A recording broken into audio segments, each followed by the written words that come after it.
Okay so इस video में बात करने वाले हैं कंपनीज एक्ट के अकाउंट्स ऑफ कंपनीज नाम के चैप्टर के बारे में। ठीक है, ओवरव्यू रहेगा, बर्ड आई व्यू सीरीज है ये। ठीक है, let's start the session. This chapter covers the legal provisions of the companies, practical guidelines for maintaining accounts, preparing financial statements, compliance with reporting standards and managing audits as per the companies act 2013 and relevant rules. ठीक है, learning outcomes अपने को देख लेंगे। ठीक है, introduction. The directors acting as an agents of the shareholders must disclose accurate financial results to ensure transparency. Director क्या काम कर रहा है वो शेयर होल्डर को बताना पड़ेगा ना, ट्रांसपेरेंसी रखने के लिए। ठीक है, तो इसके लिए अच्छे से बढ़िया तरीके से ओरिजिनल बेस्ट तरीके से रिकॉर्ड्स मेंटेन होने चाहिए। स्कोप सेक्शन नंबर 128 से लेकर सेक्शन नंबर 138 तक of the companies act, supported by companies accounts rules 2014, books of accounts section number 128.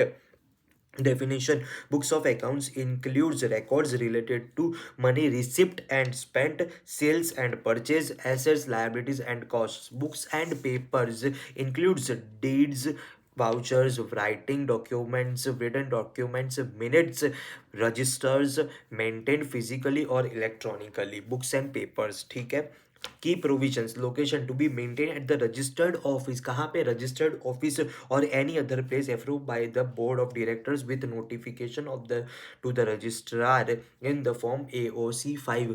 अगर देखो जनरली बुक्स ऑफ अकाउंट्स कहाँ पे मेंटेन होने चाहिए, रजिस्टर्ड ऑफिस में। अगर तुम नहीं कर रहे हो तो तुमको रजिस्ट्रार को बताना पड़ेगा। ठीक है, और वो कहाँ पे बताओगे, फॉर्म AOC 5 में बताओगे कि भाई रजिस्ट्रार हम दूसरी जगह पे रख रहे हैं हमारे books of accounts. Accessibility open for inspection bye directors during business hours. Preservation: records must B preserved for 8 years। 8 साल तक तुमको वो पुराना चौपड़ा अपना बिजनेस का जो है, ठीक है, फाइनेंशियल स्टेटमेंट्स वो सब रखना पड़ेगा, रिकॉर्ड्स मेंटेन करने पड़ेंगे। कितने साल तक? 8 साल लाला, 8 ताला वाल रीजन से ज्यादा 1 साल और। जैसे 1 साल और माही बोलता रहता है ना कि अगले साल IPL नहीं, अगले साल IPL, ऐसा करके 1 साल, 1 साल और 1 साल और ऐसा। ठीक है, 7+1 में चौपड़ा लिखा जाएगा। ठीक है, ओके। रिजर्वेशन बचा के रखेंगे अपन।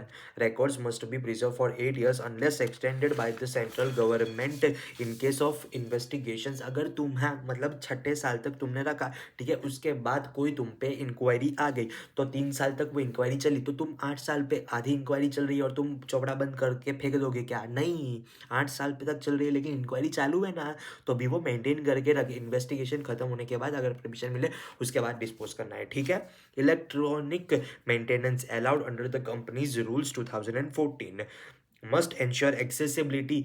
तो इलेक्ट्रॉनिक फॉर्म में रख, लेकिन इंडिया में एक्सेसिबल होना चाहिए, ऑडिट ट्रायल होना चाहिए, edit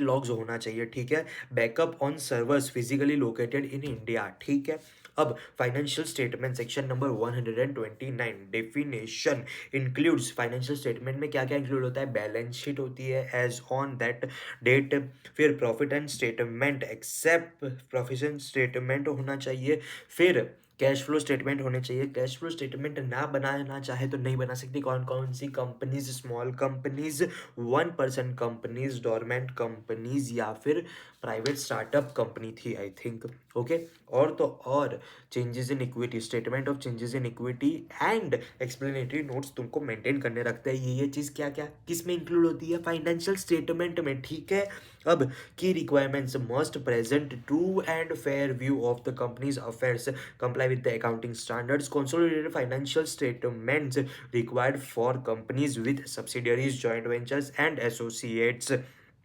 penalties for non compliance, अगर ये तुमने ये चीजें कंप्लायन में नहीं कंप्लाई नहीं की तो तुम पे पेनल्टी ठोकेंगी। कौन कौन सी पेनल्टी ठोकेंगे? Director may face imprisonment up to 1 year, fines from 50,000 से लेके 5 लाख, और बोथ मतलब 5 लाख और 50,000, ऐसा नहीं, 50,000 से लेके 5 लाख की फाइन, और इम्प्रिजनमेंट 1 year तक, अप टू 1 year तक है। ठीक है, sorry, reopening and revision of accounts, ये इंपॉर्टेंट है। ठीक है, सेक्शन नंबर 30 और सेक्शन नंबर 130 और सेक्शन नंबर 131, ये दोनों सेक्शन बहुत ज़्यादा इंपॉर्टेंट बन जाते हैं। Reopening of the tribunals of courts order, permitted only in the cases of fraud or mismanagement upon application। मतलब ये ट्राइब्यूनल को तुमको अप्लाई करना पड़ेगा। और कौन कौन अप्लाई करेगा ट्राइब्यूनल को कि भाई इनकी बुक्स ऑफ अकाउंट्स में मेरे को गड़बड़ कर रही है, तुम ज़्यादा खुलाओ ना अपना, मतलब इनके बुक्स ऑफ अकाउंट्स खुलवाओ, ठीक है। तो वो ऐसा चापलूसी करने ट्राइब्यूनल के पास कौन कौन जाएगा? सेंट्रल गवर्नमेंट जा सकती है, सेबी जा सकती है, इनकम टैक्स अथॉरिटीज जा सकती है, या फिर अदर स्टेट्यूटरी बॉडीज जा सकती है। टाइम लिमिट कहाँ तक कि तुम अपनी बुक्स खुलवा सकते हो, ठीक है। मेंटेन कहाँ तक करते हैं अपन? 8 साल तक। तो 8 साल से ज़्यादा तो है ही नहीं, तो 8 साल से ज़्यादा अपन बुक्स कैसे ओपन कराएंगे? सवाल ही पैदा नहीं होता, ठीक है। तो मैक्सिमम लिमिट कितनी हो जाती है? 8 साल। Limit up to 8 years preceding the current financial year unless extended by the central government. Voluntary revision अपने को, ये पहले में क्या था, कोई अगला बंदा चापलूसी करके जा रहा है और बोल रहा है कि भाई इनमें गड़बड़ दिख रही है, जरा खुलवाओ ना, ट्राइब्यूनल को ऐसा अर्जी दे रहा है, ठीक है। उसमें 8 साल की लिमिट है। अब और वो सेक्शन नंबर 130। अब ये 131 में क्या बोल रहा है? वॉलंटरी रिवीजन, मतलब अपन में ईमानदारी जाग गई कि भाई अपन बनेगा ईमानदार। क्या बोलता है? Financial statements do not comply with the section number 129 और बोर्ड रिपोर्ट सेक्शन नंबर 134 से मतलब कंप्लाई नहीं करते, ऐसा अपने को खुद को लग रहा है, तो अपन क्या करेंगे? कैन रिवाइज फाइनेंशियल स्टेटमेंट्स और reports of last 3 years with tribunal approval. मतलब तुमको भी अगर ऐसा वॉलंटरी ऐसा इच्छा आ रहा है तो तुमको भी पहले ट्राइब्यूनल को बताना पड़ेगा, ट्राइब्यूनल अप्रूव करे तो तुमको वो जो भी तुम्हें सुधारा वधारा करना है, रिवाइज, ठीक है। सुधारा वधारा नहीं, रिवाइज करना है, ठीक है। तो वो तुम कर सकते हो, लेकिन कितने साल तक?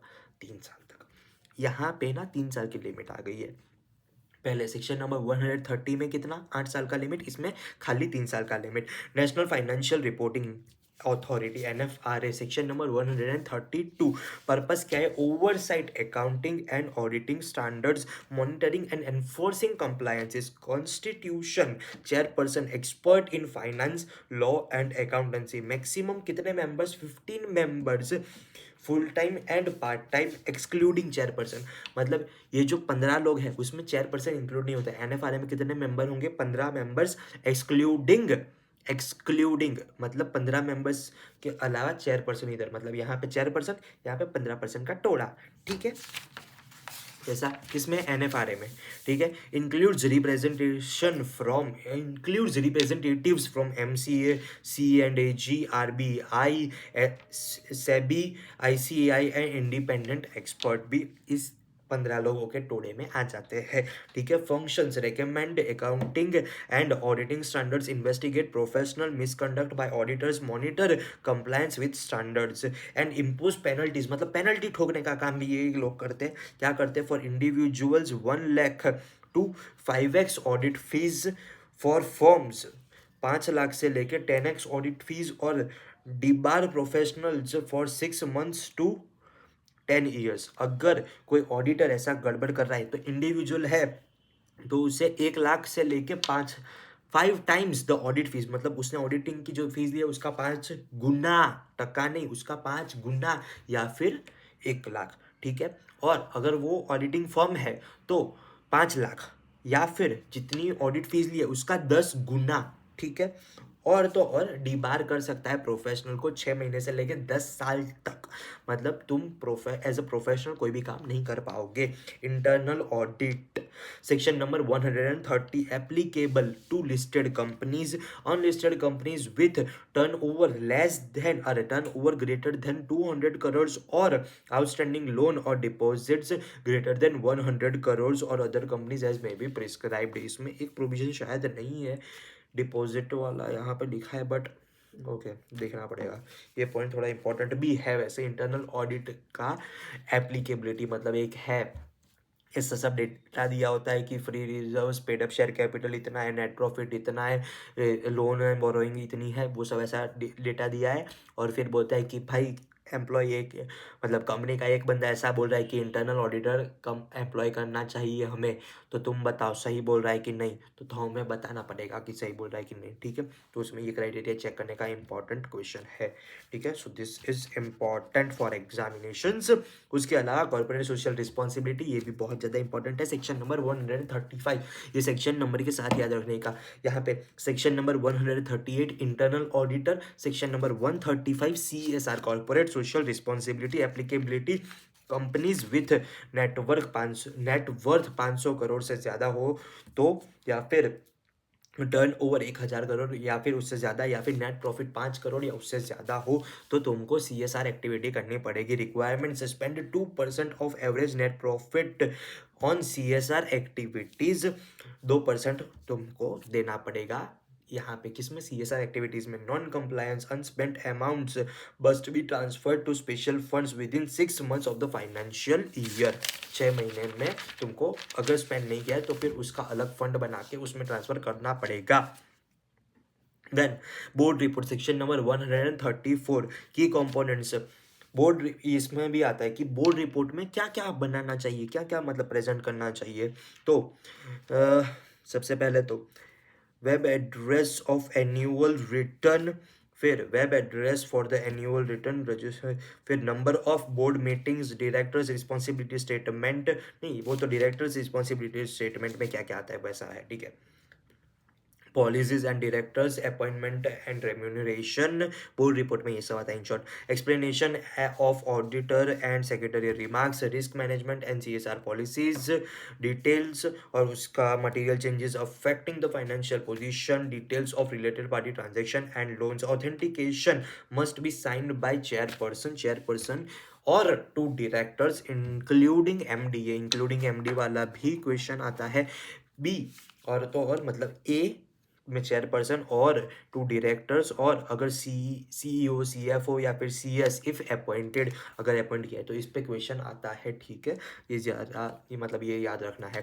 Filing and preservation, financial statements must be filed with registrar of companies, financial statement must be filed with the registrar of companies. Penalties apply for late और incorrect filings, penalties for non compliance कितनी है, non-compliance with the provisions of this chapter may result in monetary fines या फिर imprisonment for responsible directors and officers, suspension of the company operations in extreme cases। यहाँ पे मैंने amounts नहीं लिखी है, वो इंपॉर्टेंट है, वो आपको एक बार देख लेनी है। यहाँ पे अकाउंट्स खत्म होता है, मतलब यहाँ पे अकाउंट्स ऑफ कंपनीज का चैप्टर यहाँ पे खत्म होता है, 12 से 13 मिनट जितना लगेगा।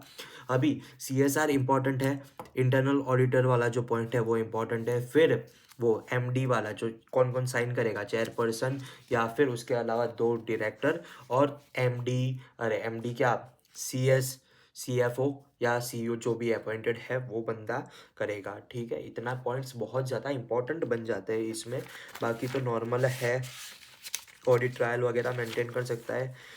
हाँ बस इतना, मतलब इतना ज़्यादा मेन इंपॉर्टेंट क्वेश्चंस था, जो जनरली मेन ज़्यादा इंपॉर्टेंट हो जाते हैं उसमें। जो अमाउंट्स वगैरह जो क्राइटेरिया याद रखना है ना वो ज़्यादा इंपॉर्टेंट है इसलिए, ठीक है। बाकी नॉर्मल प्रोविजन से एक बार देख लेना है। इसमें हुई है मतलब ज़्यादा कवरेज, 100% कवरेज बिल्कुल नहीं हुई है, ठीक है। तो एक बार और पढ़ लेना अलग से, इसके अलावा भी बहुत सारे पॉइंट हो सकते हैं और इम्पॉर्टेंट भी होंगे उसमें से कुछ, ठीक है। बाय बाय, जय श्री कृष्ण, हर हर महादेव।